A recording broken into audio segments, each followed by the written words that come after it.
So, welcome to the Science and Art of Open Water Swimming. Today, I'm joined by someone I've known for about 20 years now. Warwick Dalziel as many in the triathlon world would know him. Warwick has been deeply involved in triathlon coaching across that entire time, working from junior development pathways right to the highest levels of the sport. He's coached athletes to Olympic and Commonwealth success and has built a reputation for creating high performance environments where athletes can really thrive. It's been really interesting to watch not just his athletes develop, but how his thinking has evolved alongside the sport.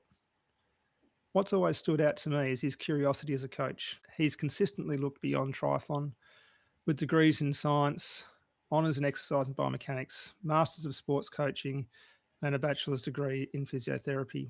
He draws on sports science, physiotherapy, and a range of different disciplines to inform how he works with athletes.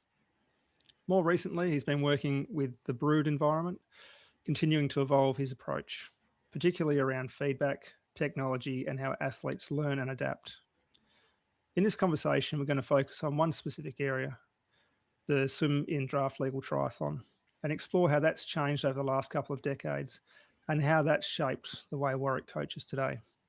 So, Warwick, welcome to the podcast. Thanks for having me along, Grant. Our history goes back probably 20 years or so, working in junior development camps. How different does the sport feel now compared to back then? The sport's a lot faster. There's a lot more people doing it in different places in the world. There's more opportunity, but there's more challenge, which is fantastic as the sport evolves. Certainly in Australia, we had advantages early on of lots more numbers doing the sport. Now there's a lot more athletes around the rest of the world doing the sport. So Australian athletes have to be better than they've ever been to be able to progress. So yeah, it's a time where there's always a challenge and there's always an area that you have to be better than you once were if you're going to help your athletes succeed. So does it feel like the same sport to 20 or so years ago? In draft legal, no, because the level of competitiveness is so much tighter. The margin for error is so much less. The speed of the swim is so much more even, where there's so many athletes that can swim a very good speed. So your skill sets of your starts and your skills around buoys and your exit skills are so much more important because the swim speed doesn't have as much range. Everyone is so much better. So everyone's swimming so much closer to each other than they ever have before. So that presents different challenges where athletes, and certainly internationally, don't get the space in the water they may once had years ago, and the field is spread out. There's now so many more athletes in congestion and in the swim race than there's ever been. So from your perspective, how has the role of the swim in draft legal triathlon changed over the last 20 years? Yes, it's a good question. I think in the racing, the swim gets you into the race and you still have to perform everything else. If you don't get yourself into the race in the swim, you're definitely playing catch up on the bike. So your options are a little bit more limited, that if you don't swim well, you have to really ride hard.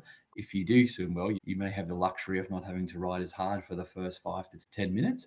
But it hasn't changed completely. But if you're completely gassed as the bike starts because you haven't got any capacity after the swim to be able to then transition, I think that's made it quite hard as well. So I think you've got to have a little bit of space to be able to really run quite hard in that transition zone and hit the bike really hard, really early for the gap. So I think it's changed it that you need to have that capacity, that you don't have a chance after you finish the swim to take it easy through a transition. It's full gas from the moment you jump out of the water to when you hop on that bike. So you've got to be able to transition between the two disciplines better than ever before. And out of interest, do you think there's been different types of changes across the male and female competitions? I think in the male, there's sometimes more opportunity if you miss the swim to get back into the bike, whereas in the female, sometimes there's not as much opportunity to get into the bike race if you miss the swim. I think it's an opportunity that sometimes doesn't come back, but sometimes in the males it does come back. But judging in the last couple of World Triathlon Series races, it has not come back. So the sport doesn't give you the same looks all the time, which I think is really good. But certainly Now there's been a couple of successive breakaways in World Triathlon Series in the male side. I'm sure that trend will continue for a period of time until the gap becomes closed and that doesn't become a strategy to win the race. But at the moment, it's become super, super important as well. So why do you think that's been? Why do you think there's been that ability to actually come back together previously? I think sometimes people haven't gone all out for the time. They're taking things easy and they've waited for the run. But again, I think the differentials in time between the top 10 is less and less. So at any point of time in the race, you have to put other people under pressure to make them have to work hard early so they don't run. If you look at the gaps in the time, the differential in the top 10 now might be 20 seconds. 15, 20 years ago in the sport, that'd be 90 seconds. So the gaps between what looks a great race on the podium and what looks a disappointing race in 15th, 16th is not very much anymore. So I think that everyone's trying to take every single opportunity because there's so many good athletes that have the opportunity or the possibility of podium an event that everyone's going at it the whole time. And so then if we think back to the early days of draft legal racing, what did a good swim look like? Yeah, well, often the start of the swim, the athlete may have needed to have the acceleration for that 100, 150. Now the acceleration profile at the start, the speed really is not coming off for that 200 to 400 mark. So before you might have been in a male really trying to swim a 55, 56 first 100. Now it's really trying to be a 155, 156, 200. You don't get that separation like you used to if you could swim a first 100 fast. Now it has to be at least a first 200 fast. So the threshold in the middle is really like Matt Hauser has often changed the game and the pace in the middle hasn't come off, and Mark DeVay and these type of athletes. So the aerobic tempo or the pace in the middle is a good 3 seconds 100 faster than it's ever been. So 1819 is you're going to need to be able to hold that for the rest of the swim, and what used to be closer to 111 112 after a very fast start. It's like that's what's progressed, is the threshold doesn't come off as much as it used to. It stays up. So if we think about the influence of the swim itself, how much did it actually impact the outcome 20 years ago? I think it impacted the outcome easily more visually 20 years ago, that you could see the gaps and you could see the separation, that, okay, that person missed the swim and you could see it. I think now it still affects people if people are having to swim 95% of their best effort where someone's swimming 85, but we don't see these 30-second gaps, 20-second gaps. We see them close, but they're really the different people to stay in the race might be working at different percentages of their threshold capacity to stay in the race. So I think that the importance hasn't diminished, but we see a lot less separation between the athletes. So apart from the increased number of athletes participating, is there anything else that's driven the shift in this increase in velocity and change in dynamics in the swim?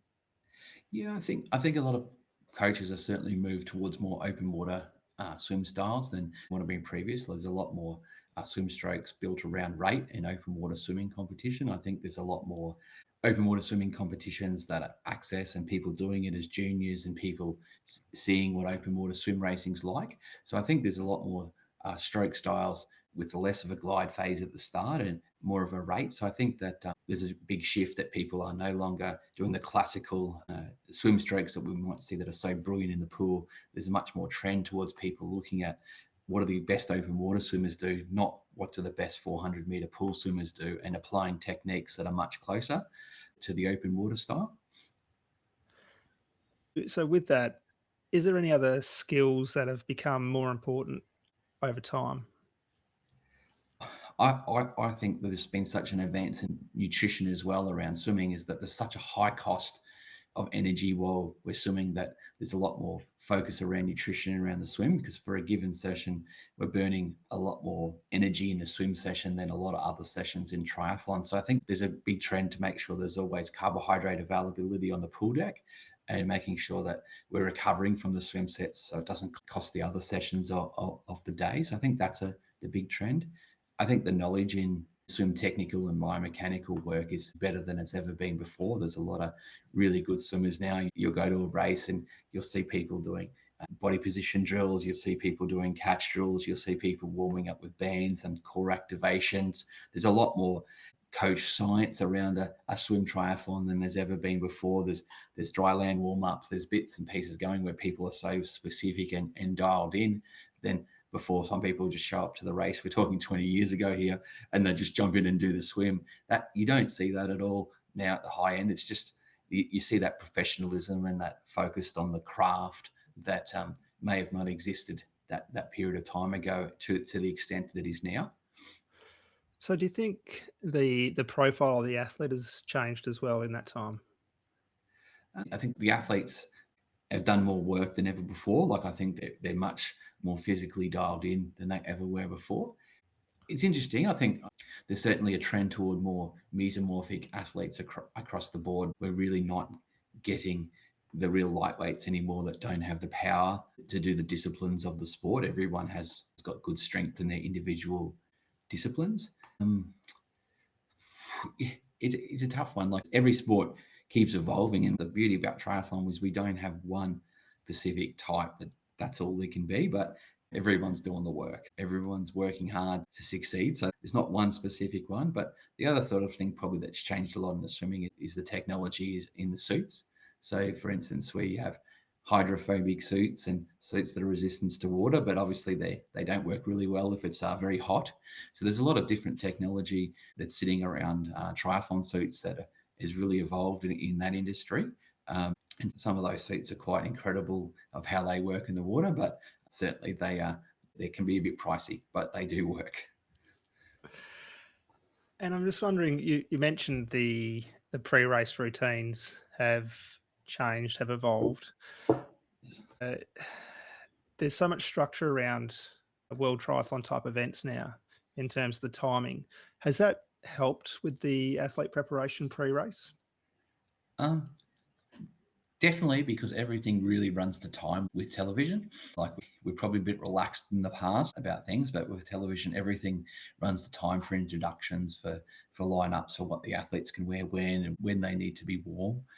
So, yeah, I think so. And I think it's a great progression in the sport. We certainly, we want television there. We want the athletes to be able to generate income from the sport. So it certainly has made it more rigid in how we're organised, and there's certainly been a good shift in looking after the athletes and checking water quality and providing information and trying to make safe spaces for them to race in at each time. So now just a bit of a shift more towards your coaching and your evolution as a coach. How has your coaching within triathlon and specifically within the swim side of it changed over time? Well, I think you've got to prioritise the athlete, which discipline is the one that needs the most work. You cannot forget any particular discipline and just focus on one. But I think the priority session in the sport is what they need to work on most. So if they're really focusing that swim is the most important, swim will be the first session of the day when they're least fatigued, so we can get the most out of that particular session. I think over a period of time, your energy bounces around. I work with a coaching partner, Matt Bury. He did a lot of swim work with Vince Raleigh. So Matt takes a lot of the different swimming from our group as well in our skill development, and it bounces around. So we do a lot of one-on-one technical sessions. So every person, we might have some group warm-up activities that might be sculls, some generic catch work, but every person will have their own target drills. So it's specifically aimed to what they need to work on. So if we've got 6 people in the water, there'll be 12 sets of 2 drills each that they'll be working on, only 2 areas. I find if that's more than that, that becomes too confusing. But each one person will have their own individual area that they're working on. And how we've been doing that is every week we do a swim assessment, and we use the EO sensors, which look at the kinetics in the water, and we look at propulsion and drag and what's happening in our swim stroke. And we want to reassess what's happening each week. And it might be that we reaffirm the same drills, or it might be that we slightly alter the same drills, or we might go, okay, we're on the right track. We're not going to touch anything now. Keep doing what you're doing. And we want to have those periods of times that our drill choice is not just relying on coach's eye, it's relying on data. So we're being as accurate as possible. And then it's the communication piece. Like the athlete then has to understand the bits and pieces of data. Some athletes like no data, some athletes like lots of data. But how do we convey the message that these are the key points, coaching points that we want you to do? So, for instance, some athletes, they just want one number, just tell them one number. Other people want to see every single piece, happy to go through it. So they're engaged and they're working on the same process that we're working on rather than not understanding and therefore not engaging. So that's just a big piece of connecting the drill, making sure the athlete understands why we're doing that drill, implementing it, and then reassessing and checking that it's working. And that's how we do a skill weight and then test sets for physiology. I'm always curious because you've always sort of been very science driven in this space and always looking at new ways to assess. So you've actually got a better understanding of what's actually going on rather than, as you said, just using the coach's eye. So using something like the EO system, what else have you used across time as you've sort of looked at different ways to assess these athletes? Well, we've used obviously brought people in because I think it's always good to know what you know and know what you don't know and find people that know more than you. And I've always tried to do that across my coaching career. So I'm always trying to continually learn. We've used things like swim GoPros. We've used the Swim Pro system, the old school iPads, iPhones to film. Obviously, got to get permission at whatever pool you're using before you take any for photography at all. But tend to find that sometimes the visual bits of what you may see don't give enough information. So I've really enjoyed trying another way. So yeah, there's been all those sorts of bits, and there's probably been a tendency early on in swim assessment to use physiological test sets. But realistically, if we're not changing swim stroke, we might be just measuring effort. And I think that you've got to have a balance between what are we actually swimming to what's actually happening in the technique. Over a period of time, there's sets that you might repeat that you don't even need to tell the athletes the test set, and you'll know exactly how they're swimming based on what you see in the water. So there's probably a little bit of a trend to that across the coaching life where not doing a time trial, but might be doing a test set and then just really keep an eye on what's swimming. And that's enough data for me rather than going to swim a 400 or a 200 effort. I've got it down pat by just watching the swim. And when you use these tools in these test sets or the assessment part of the week, do the athletes still use this throughout the rest of the week while they're doing their drills and training? Usually we set aside a day that's routine. So for us guys, it's often a Thursday. Thursday's the light swim because it's usually the hard run set. So it'll be an easy run, easy swim, hard run, something like that. So no, but they can ask for it whenever they need for it. If they want to do additional, they can ask for it. There's always a line between overload of information and too much information. And there's a line between that and not making a change. But look, I think there's also, if you've got a good trust and the athlete has a good trust in what you're doing and you're reaffirming what you're seeing. Like for instance, we did reassessments yesterday and I told the athletes they were swimming quite nicely. And then as soon as we put the propulsion numbers on, I was 100% correct. So when they see that, they go, well, geez, the coach knows what they're looking at. I'm going well. So it doesn't have to be, it can flip back to the coach's eye as long as you're certain about what you're seeing is correct. And yesterday I was lucky enough that the data 100% matched what I was observing. So I had a happy group of athletes. So it was good. It's interesting, isn't it? Because not just within swimming, but cycling and running, we went from just having a stopwatch to being able to measure cadence and stride rates and power and all these other bits and pieces. And a lot of athletes in triathlon do every single session with that data. Yeah, well, there's always a bit in the sport that's controlled versus uncontrolled. And certainly I've, in my life, a tendency to be a little bit too controlled sometimes. So you've got to flip the other way because racing is uncontrolled. So there's got to be a time that you're controlling pace and form. And there's a time that you're letting it go and creating a race situation. And then you may be going, well, okay, we got this out of this session. Let's adjust this next session. Okay, we didn't get that out of this session. We're going to go again and fix this in. And certainly I think that's a good way of doing it because you're not in control, but you're happy to let the the go. So it might be a crit race and we want X amount of power. Never happened, but the athlete didn't generate it or the race didn't generate it. So therefore we need to make sure we cover that physiological missing piece in the next session. I think it's a good skill, but certainly I agree with you. Writing down old school stuff was pen and paper before even Excel existed. So there's been a lot of change, and I think that's really one of the important parts of coaching to keep up with it. Technologies kind of keep evolving, and the generations that use technology is going to keep evolving. And we need to be able to work on platforms that younger athletes and that receive. And while we may be verbal, if the new generation is visual, we need to adapt. And I certainly believe that technology is going to get better and better. It's just how we're going to implement it. If you look at some of the tools now on Training Peaks, where some of the AI tools and some of the nutrition matching tools that are starting to come out, sure, you've got to record the right data or you'll get really terrible outputs. But I do think there's so many advances coming along to match nutrition to training. As coaches, I think we've got to learn what to pay attention to and learn where we can use the data to influence our athletes for an outcome. But it's coming on all of us, whether we like it or not, from the pen and paper to AI. We need to keep learning and using technology effectively to help our athletes. You mentioned within there a lot about how the demands of the sport are sometimes uncontrolled and therefore the athlete needs to be adaptable. How do you then build that into the training environment? Well, I think you've got to look at your approach, and it's a bandwidth. It's a bandwidth approach. Like, you need to be able to accelerate to this speed or recover to this speed, and you need to have the athlete to have the capability to be ready for anything on race day. And I think if you thinking that they're never going to need that speed or never going to need that skill, you'll probably be wrong.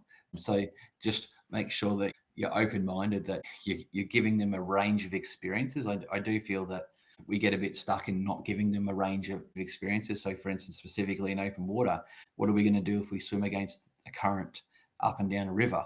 Like, what happens if there's a bend in the river? Where do we position for the less current? Where's the better current? And you got to spend time teaching that, showing that, taking them to an environment that allows that. It might be practicing beach starts. Like coming into LA, obviously Venice Beach will be a beach start. So like getting a really good beach start, how much beach is, how much you're running into the water, how much are you dolphin diving, when are you swimming? Like, there's all these bits that need to be worked out. And if you're then really trying to be really objective, is where's the sand harder? Where can you run further on the sand? And that takes time at a race site to sort out. And I think all those bits become more and more important as you go along. But that's what the beauty of triathlon is. Like, the attention to detail has to get greater because the quality of the racings are better and better, where you can't make mistakes in that space anymore. So just talking about the evolution of the sport. So Sydney 2000, the sports in the Olympic Games, draft legal Olympic distance. We now have mixed relay. How has that changed maybe athlete preparation or the way that athletes have to have a range of skill sets over such a short distance? Well, I'm probably pretty old school here. Like, I think there's a big separation between short course and long course, and probably the short course athletes have really shown that they're dominant at 70.3, and some of them are now showing they're dominant at long course, but they've certainly shown they're dominant at 70.3. And I feel that the best short course athletes have been the best relay athletes so far, like the people that are really dominating. So I don't think it's got that specialized yet. It may do, but at the relay at the moment, there's a lot of variable courses. So it might be a 200 meter swim, 5K bike, 2K run. It might be a 350 meter swim, 7K bike, 1.6K run. So there's not a clear this is what's going to happen just yet. So every course is slightly differently. So you've got to prepare the athlete up for the particular course they're going to go. So the next two relays this side of the world is Quiberon and Hamburg. And now one is a beach start, being Quiberon, where the tide's going to be out. So when it comes up online, it'll be a huge swim, huge run into the water. Whereas Hamburg is going to be a pontoon start. So it's going to be different environments each time. And there's going to be an athlete that loves a beach start. There's going to be an athlete that loves a pontoon start. And the skill is teaching them both ways to go. So I think the margin for error is less in relay. Like we can't mistakes, and I think the combinations are important. And I think working as a team and doing the best job as a team is a different set of mentality. But I also think it's a great, fun uh, way of doing things. And I really like the way World Triathlon changes the order, because I think that it really highlights both sexes, whether it's male or female finishing. So I really think that's a really great initiative that World Triathlon has done, because the pressure's always on the last person if it's three people going for the line. That yes, I think it's great that it's on both sides. So I think then it gives people a range across their careers of different skills they need to do within the relay. So I actually really like it. And do you think in that format, how much is it physical versus tactical versus skill for the outcomes? Oh, I think first off, there's recovery. If you've raced the day before, I think you've got to make sure the athlete can, via training, handle 2 really hard days back to back. So I think that's number one.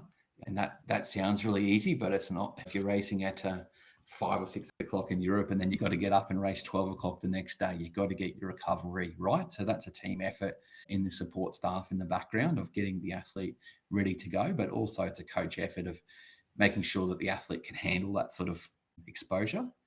I think there's a little bit of everything, but I think it's who you're chasing, who's up the road, how does the race unfold? Because when you start in a normal event, you're in control of those things. In the relay, you might start 15 seconds behind and you have to swim harder than you thought you were going to swim. Or you might be 45 seconds behind on the bike and you have to really ride hard. Or it might be all together and you've just got to run fast. So I think it's really important to just play the race that's in front of you. But then you need a range or bandwidth on each bit. So if you're chasing, you might be riding, because it's such a short bike, you might be riding 100 watts over what you would ride for 20K, because you've only got to ride 6, 7K, and you've got to have the bandwidth that doesn't hurt your 1,600 meter run. So I think it's really just the situational environment so important to adapt to how the race is going, because you don't know how it's going to start. You don't know what's going to happen. And Paris was probably the classical where there was that crash with the favourites being the French team that really put them under the pump at the Olympics, and no one was expecting that skill error to happen, but it changes the dynamics for the rest of the team when that happens. And that's what makes relay exciting, is that you never know what's going to happen in the race. Like anything can happen. And I think it's a really exciting bit of the sport. And yeah, lots got to come together. Like when Australia won the World Championships last year, lots got to come together for a win. And that particular day, it all came together. And in such a short event, what impact has the mixed team relay had on the swim demands? Look, obviously it's much easier to be with the pack. So when you're starting that swim, you're not starting all together.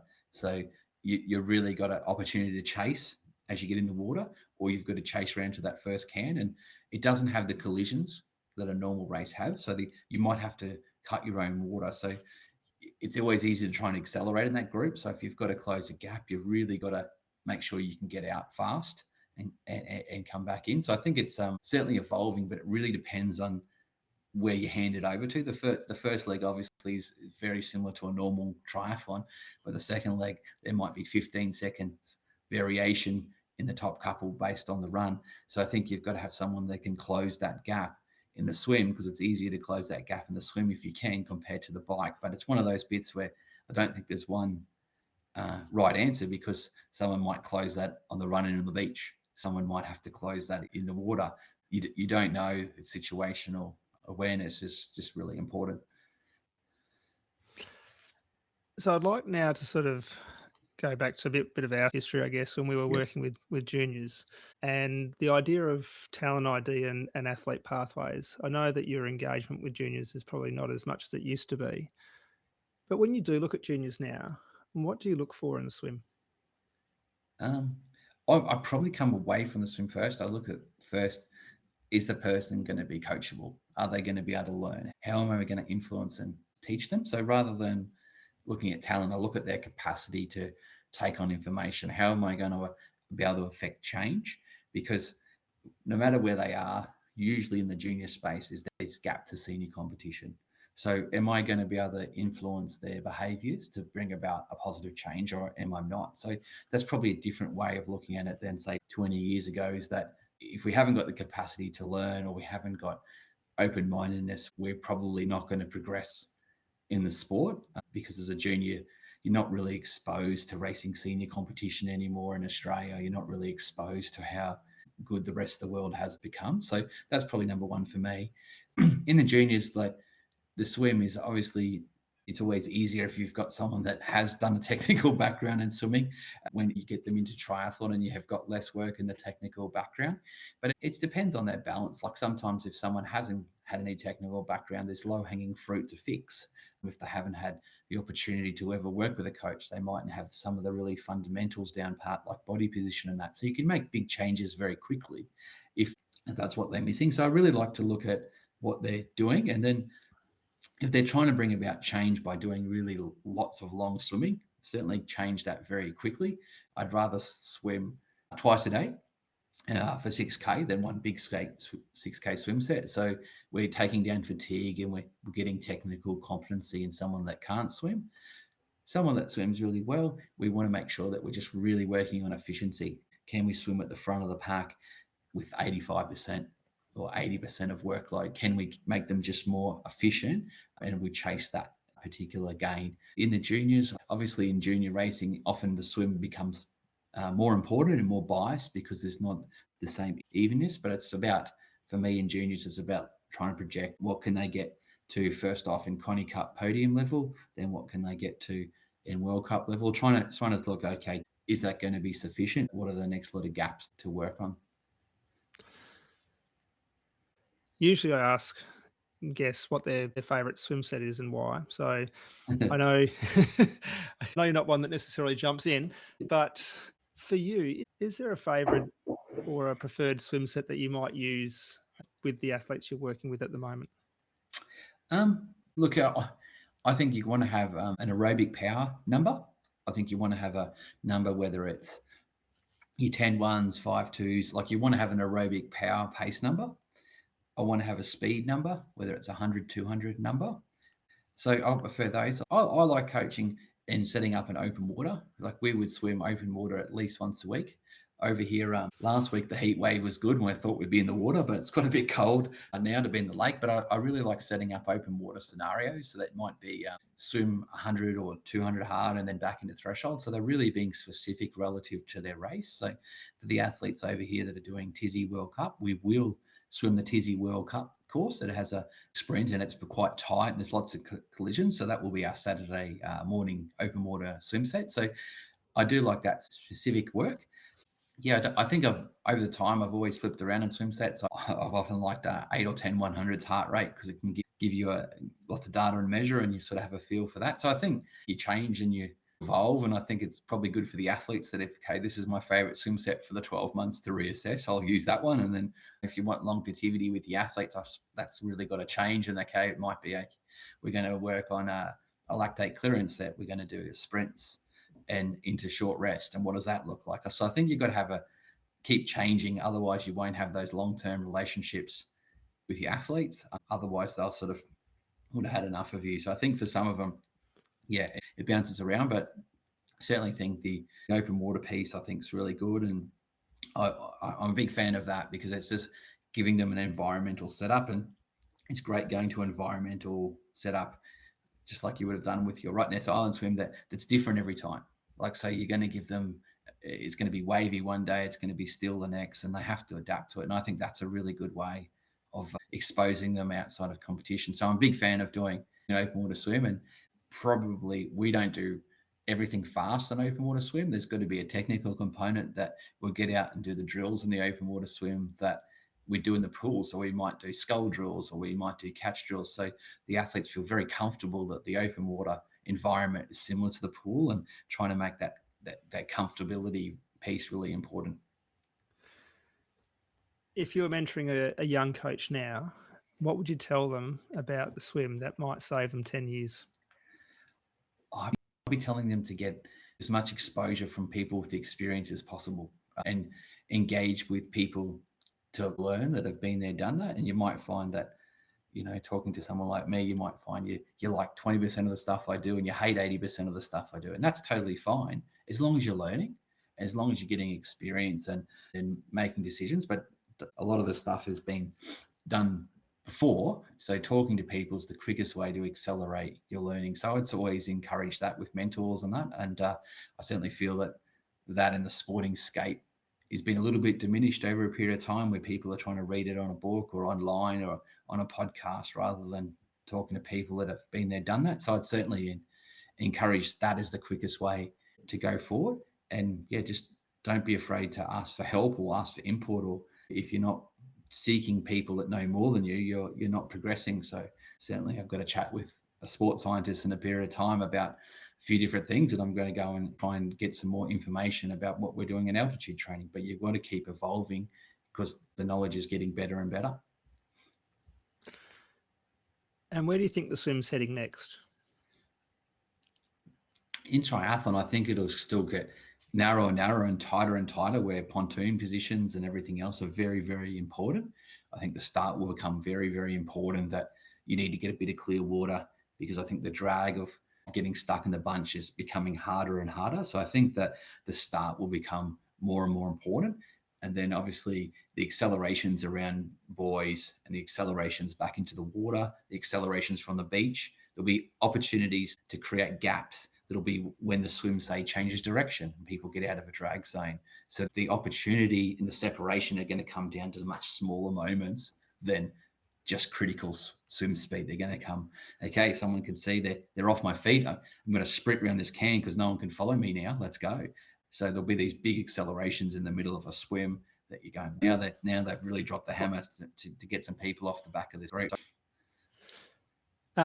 So before we finish up, is there anything that you'd like to share that we haven't necessarily touched on today? I'd encourage people just to get out and have a go. Like, it's great that there's lots of opportunities to open water swim, swim races, aquabike, triathlon.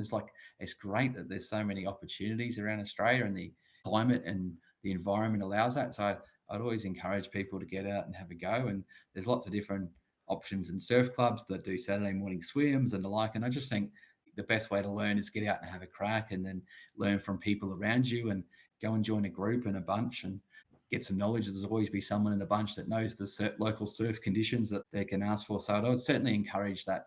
Engagement's the way to learn and to really enjoy it. So I'm also interested, do you have any space to take on new athletes? Mate, with groups or anything else, I'm always open to new athletes. I never want a group to be a closed shop. It's always, how do you add to the group that's going to help the group, and does it fit, and are we working with someone that's going to have a meeting in their mind? You can't coach everyone, but like, is there someone that likes working with the philosophy? Always happy to have a chat and see if our goals and our values and how we communicate is going to align, and then go from there. But never a closed shop, because everything's always moving. Like, there's a few boys over here at the moment from the USA on summer break that we're looking after for a couple of coaches, and it's great because we're just getting a different view of life and setup, and they're over here getting a different experience with some Aussies. Well, Warwick, thank you so much for taking the time. I know you're in the middle of the busy European season at the moment, so I do appreciate you coming on and reflecting with me over 20 plus years of coaching and how the sport's evolved, and sharing your insights. Thanks, mate, and thanks for having me along, and I hope everything keeps going well with the group, mate. Keeps rolling along. Beautiful. One of the big takeaways from this conversation for me is just how much the swim in elite draft legal triathlon has evolved. Not necessarily in terms of big gaps, but in how tight, fast, and skill-driven it's become. It's no longer just about speed. It's about positioning, adaptability, and being able to execute under pressure right from the start. If you found this conversation valuable, feel free to share it with a training partner, a coach, or someone in your squad who's into their swimming or triathlon. You can also follow along for future episodes and content on Facebook and Instagram. Just search The Science and Art of Open Water Swimming. Thanks for listening, and I'll see you in the water.